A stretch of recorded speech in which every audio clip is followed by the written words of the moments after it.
നമ്മുടെ രക്തത്തിൽ കൊളസ്ട്രോൾ അധികമാണെന്നുണ്ടെങ്കിൽ അതൊരു ബാഡ് ബ്ലഡാണ്. അപ്പോൾ അതിൽ ബ്ലോക്ക്സ് ഉണ്ടാവാനുള്ള സാധ്യത കൂടുതലാണ്.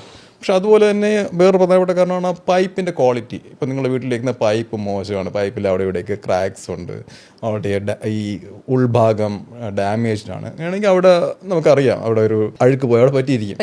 അതുപോലെ തന്നെയാണ് രക്തക്കുഴലുകൾ ഡാമേജ്ഡ് ആണെന്നുണ്ടെങ്കിൽ, രക്തക്കുഴലുള്ള വാൾസ് ഹെൽത്തി അല്ല എന്നുണ്ടെങ്കിൽ അവിടെ ഈ കൊളസ്ട്രോൾ അടിയാനുള്ള സാധ്യത കൂടുതലാണ്. എപ്പോഴാണ് ഈ രക്തക്കുഴലിൻ്റെ വാൾസിന് പ്രശ്നം വരുന്നത്? ഈ പ്രഷർ വളരെ ഹൈ ആണ്, ബ്ലഡ് പ്രഷർ വളരെ ഹൈ ആണ്. ഇപ്പോൾ എന്ത് വെച്ചാൽ പ്രഷർ, ഈ രക്തക്കുഴലിനുള്ളിലെ പ്രഷറാണ് ഈ പറയുന്ന പ്രഷർ എന്ന് പറയുന്നത്.